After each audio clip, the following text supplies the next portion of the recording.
Hello, Chris Lee of Southeastern 14 here, ready to preview the South Carolina-Tennessee baseball series to end the regular season. This one in Knoxville. We will always start with the visiting team first before getting into the home team. And before we do that, we remind you this brought to you by our friends at BetOnline, your number one source for all your summer sports this season, from MLB, golf, the NBA, and the NHL playoffs. All the latest news, stats, scores available to follow your favorite teams. Get the latest odds and lines, including the latest team matchups, player props, and odds on just about every sport out there. Head to the website today. Use your mobile device to get in on all the action. BetOnline, where the game starts. All right, South Carolina came in last week to the Georgia series, having won a series against Missouri and resoundingly won a midweek game with Winthrop. Everything was looking good. And then Georgia came to town and just does what Georgia's been doing lately, which is just crushing souls. 11 home runs in that series.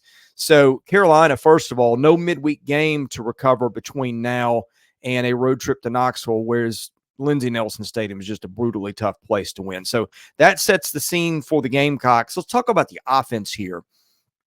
Some good bats in this lineup for sure. Cole Messina, Ethan Petrie, guys that have been really good players in this team for a long time in this league, that is. You've got an outfield of some guys that are getting a shot that weren't necessarily starters always at the first of the year, but you got Kennedy Jones, Austin Brinling, Blake Jackson, Brinling, the newcomer to that group, but they've all been very productive. You've got Dalton Reeves at DH. All those guys transfers, by the way, all four of those guys. And then you've got an infield of Vanderbilt transfers in Gavin Cassis and Parker Nolan, who've been okay, but maybe not quite what Carolina hoped. This is a team that walks a ton. I think it leads the conference in walks. If not, it's very close. You've got Messina and Petrie are double-digit home run guys. I know that this group gets lost amidst the Charlie Condons and the Blake Burks and the Braden Montgomerys, but there's some really good players in this lineup, and it gets a pretty balanced lineup. There's not just an easy out in here. So Tennessee pitching pretty good, but the Vols will have their work cut out pitching to this Carolina lineup. Even if Carolina didn't play so well last weekend, I think this is still a good lineup. All right, the pitching for South Carolina, that's where we've run into some trouble lately.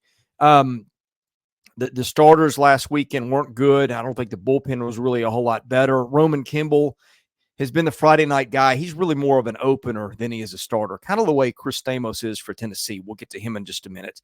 Eli Jones, there too, is their best guy. He's not a high strikeout guy.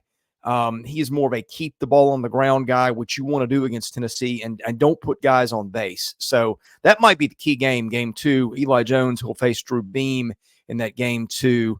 That might be the game to watch, where I think you've got the most competitive pitching matchups. And then in the three-hole, I would presume it's Dylan Askew, who's been a pretty good number three starter. Again, not overpowering. Going to be a guy who keeps the ball on the ground. He's got a 34% ground ball percentage. That's really high. That's one of the higher numbers in the league. Their bullpen, some good arms in here. Chris Veach, a guy who's pitched a lot of innings in this league. Ty Good, the Charleston transfer, has been, no pun intended, very good for them. Matthew Becker, a guy who can give you some innings, who's been a good arm in this league. Tyler Pitzer, the freshman's kind of been up and down. Garrett Gainey, their closer from Liberty, is their high strikeout guy, 35% rate. Keeps the ball on the ground a little bit, but there's some arms here. They got battered around last weekend against Georgia, but then again, everybody does. Starting rotation, by the way, if it's those three guys, and I'm doing this on Tuesday afternoon, I've not seen the pitching rotations announced yet, but three right-handers and then your lefties in the bullpen that you'll probably see some are Gainey, Becker, and maybe Jake McCoy, who started to pitch a little bit more lately, who's a freshman lefty, but he's got some control issues there. All right, for Tennessee, the Vols come in. I guess they lost the opening series of the year to Alabama and have won every single series since.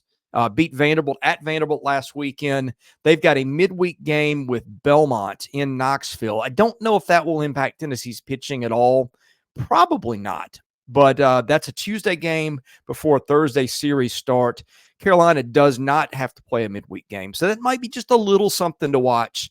Is you could have a staff at South Carolina that's a little fresher than what they've got at Tennessee, but we'll see how that pans out based on what happens in the midweek. Tennessee's lineup, maybe the best in the country in just terms of top to bottom productivity. I keep a Bill James thing at 27 outs. How many runs do you create? And their lineup, they've got 7 or 8 guys who are all above 10 runs per 27 outs. Blake Burke, Christian Moore, Billy Amick, Dylan Dreiling, Kavaris Tears. I guess that's 6 guys who start for them. They've got some good guys on the bench. Robin Villanueva, their right-handed JUCO transfer who DHs for them some, along with Dalton Bargo, the lefty from Missouri, who's also producing at a high level. You could see Cannon Peebles off the bench or maybe even DHing. He seems like he's hit a little bit better. Reese Chapman could play some outfield or DH for them. He's been extremely productive. So this is a lineup of a lot of guys who are productive. They take a lot of walks. They've hit a lot of home runs. You have got, 5 guys who've hit 15 home runs or more? Burke, Tears, Dreiling, Amick, and Moore, who's got 23, which is the leading total on the team. They don't run a lot. Dean Curley, their shortstop freshman, I didn't mention him, really like him. He's a very balanced player. He's very productive offensively. He gets on base.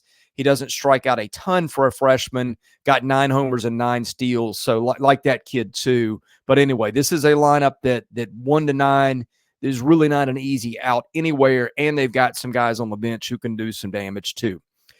The pitching for Tennessee, I will presume they will open with Chris Stamos, the lefty, who's really more of an opener than he is a starter. I think with Carolina, you've got Nolan, Cassis, Brinling, Jackson, Reeves, and if they were to start Tyler Causey, who's a lefty, that would give them 6 lefties. I'm guessing they'll go 5 because I think Reeves has got that DH spot for the time being. But I would guess you'd see Stamos because he's a lefty and they're very lefty heavy in that lineup. At that point, they will probably go to A.J. Causey. Is the guy after that. You could see Causey start. He is the Jacksonville State transfer who's been pretty good lately. He's got a 4.13 ERA. Best guy, Drew Beam, their number 2 starter, who's pitched as a starter in this league now for 3 years. Pretty heavy ground ball guy, though maybe not as heavy this year, 22% as he's been before. Not an overpowering guy. He's got a free pass of 7% rate. That's walks plus hit by pitches. So doesn't give you a whole lot.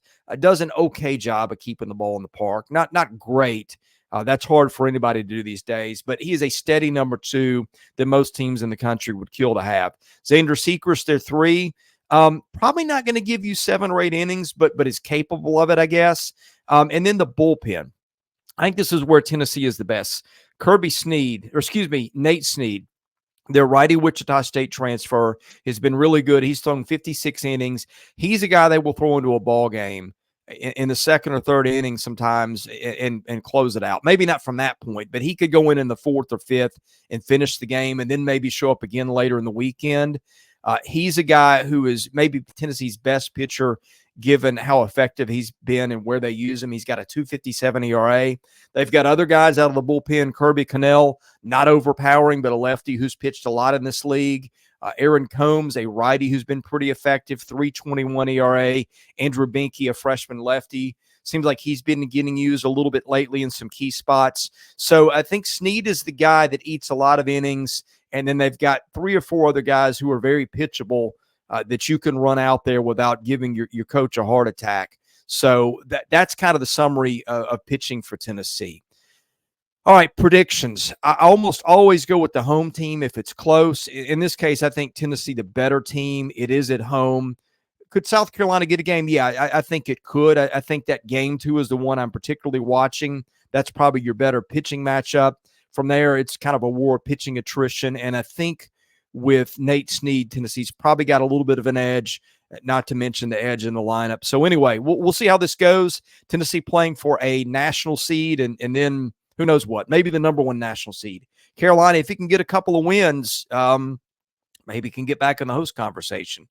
Certainly going to be in the tournament barring a total collapse. So lots at stake here. Looking forward to seeing this. We'll recap it later after the weekend is over. So be sure to watch that. Hit the subscribe button. Hit the like button. I'm Chris Lee of Southeastern 14. Thank you for watching our content, which is presented by BetOnline.